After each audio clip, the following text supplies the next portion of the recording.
Israeli military vehicles spotted near the Gaza border Wednesday as fears mount that the fragile ceasefire that has been in place for nearly a month may fall apart.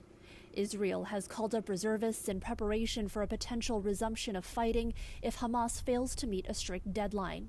Under the ceasefire deal, Hamas agreed to free 3 more Israeli hostages on Saturday, but earlier this week it said it would delay the return, accusing Israel of violating the agreement, in part by delaying entry of essential supplies.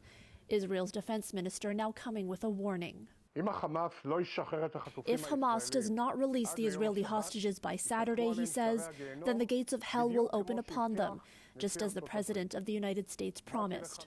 A reference to Trump's comments Monday encouraging Israel to break the ceasefire agreement unless all remaining hostages are returned by noon on Saturday. I would say cancel it and all bets are off and let hell break out. So far, 16 out of 33 hostages scheduled for release in the current phase of the agreement have been returned by Hamas, and 656 out of a list of nearly 2,000 have been released by Israel.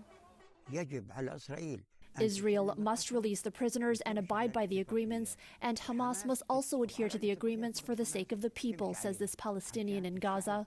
The people are in pain and sick. The people are completely exhausted. There is no country in the world that is protecting these people. Further fueling concern is Trump's proposal of the U.S. taking over Gaza and resettling its over 2 million Palestinians, with a view to turning Gaza into what he calls the Riviera of the Middle East.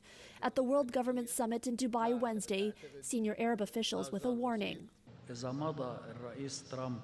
I think that if President Trump continues with this method of pressuring the Gazans, the Arab world, the Egyptians, the Jordanians, the Saudis, and all these influential powers in the region, says one official, I think that instead of resolving the Palestinian issue with a just solution based on 2 states, I think that he will lead the Middle East into a new cycle of intense conflict between the Arabs and Israel.